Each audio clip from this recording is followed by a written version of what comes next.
বন্ধুত্বের চুক্তি রক্ষা করার জন্য নববধূকে নিয়ে তিন বন্ধুর বাসর। যাক, শেষ পর্যন্ত আমাদের রিমু আপুর মনের আশাটা পূরণ হলো। যেহেতু কাঁপাতে পারবো তো 4-5 জন ছেলে কাঁপাতে পারবো না, এটা কোনো কথা? কি আপনারা সবাই হাসতেছেন? আর ভাই হাসেন না, এটা হাসার কথা না। চিন্তা করুন একটা জিনিস, মানুষের নৈতিকতা কোথায় গিয়ে দাঁড়িয়েছে। লজ্জাজনক একটি বিষয়। বাবার পরে একটি নারীর নিরাপত্তার জায়গা হলো স্বামী। আর সেই স্বামী যদি রক্ষক হয়ে বক্ষকের কাজ করে, তাহলে ভরসার জায়গাটা কি আর থাকে? একবার চিন্তা করুন দেশে কি হইতেছে।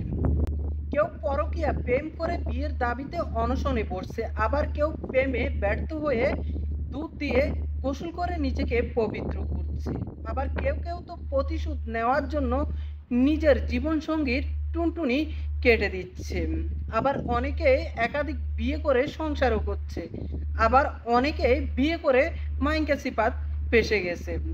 এর মধ্যে আজকে যে ঘটনাটি আমি আপনাদের সাথে শেয়ার করতে চলে আসছি, সেটা একবারে নির্লজ্জ ঘটনা। মানে সামাজিক নৈতিকতার কতটা অবক্ষয় হয়েছে, এটা আপনারা এই ভিডিওটা দেখার পরেই বুঝতে পারবেন। টাঙ্গাইলের মধ্যে তিন বন্ধুর চুক্তি হয়েছিল যে যে আগে বিয়ে করবে তার সাথে তিন বন্ধুই বাসর করবে। চিন্তা করছেন বদমাস পোলাপাইনের কথা? আর চুক্তি অনুযায়ী যখন প্রথম বন্ধু বিয়ে করে ফেলে, তখন তার বাসর ঘরে তিন বন্ধু চলে যায় নববধূর কাছে।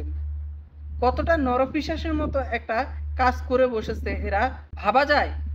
সর্বপ্রথম সেই নারীকে তারা অচেতনের ওষুধ খাওয়ায় এবং কি একের পর এক তার উপরে অমানবিক নির্যাতন চালা তারা।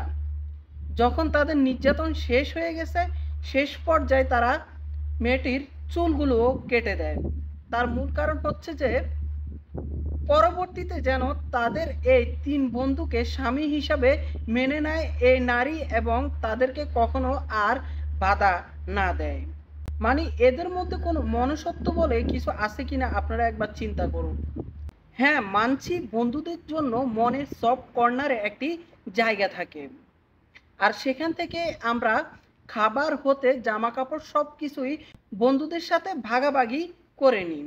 তাই বলে কি নিজের স্ত্রীকেও মানে অন্য বন্ধুদের কাছে প্রতিজ্ঞা রক্ষা করার জন্য ভাগ করে দিতে হবে? মানে এই জিনিসটা আবার তারা খুব সহজ সরলভাবে স্বীকারও করছে যে তারা তিন বন্ধু মিলে প্রতিজ্ঞা করেছিল যে আগে বিয়ে করবে, তার স্ত্রীর সাথে তিন বন্ধু মিলে বাসর করবে। তাদের মন মানসিকতাটা কতটা পৈশাচিক একবার চিন্তা করুন। আমরা সারা জীবন শুনে এসেছি বাবার পরে একটি নারীর জন্য নিরাপদ স্থান হয়েছে স্বামী। আর সেই স্বামী যদি রক্ষক হয়ে ভক্ষকের মতো কাজ করে, তাহলে একজন নারী কাকে বিশ্বাস করবে? ভরসার জায়গাটা কি আর থাকে স্বামীর প্রতি কোনো নারীর?